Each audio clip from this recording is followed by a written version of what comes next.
Hello, good morning. This is Mama Jing. Medyo ang tagal ko nang hindi nakapag-upload ng video sa YouTube. Kaya, nung nag-check ako last day, may nakikita pa rin akong comment doon na bagong mga comment na nagtatanong kung ano daw yung mga requirements if ever mag-apply sila ng New Zealand.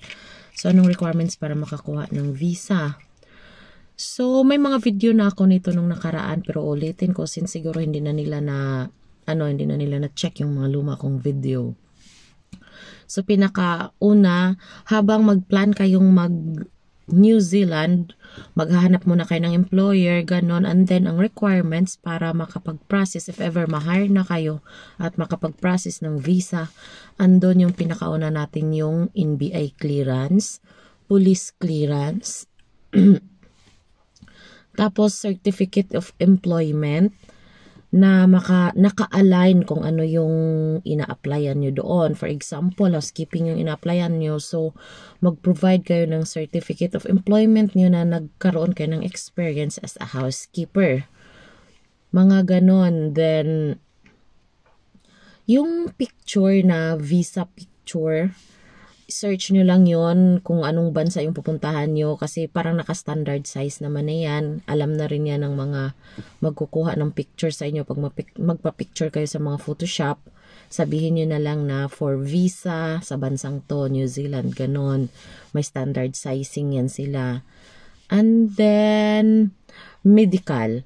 Pero yung medical, tsaka nyo na gagawin yun kapag manghihingi na sa inyo yung immigration habang processing na yung visa ninyo. So, masubmit nyo na lahat yung documents nyo, tapos tsaka sila manghihingi ng medical. Pero yung iba, sabay na nilang kinuha, basta as long as doon kayo magpa-medical sa accredited para sa bansang New Zealand.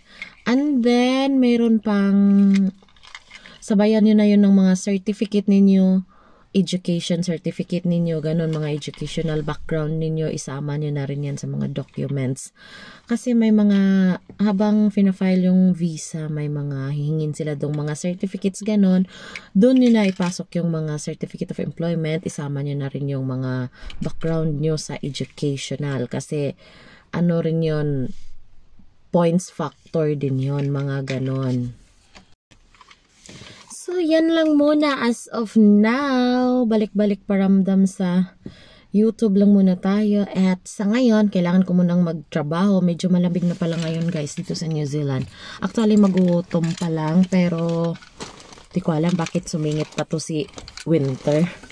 Autumn pa lang siya pero feels like winter na. Pero, ano naman to, paiba-iba naman yung weather nila. So, work muna tayo. Thank you for watching.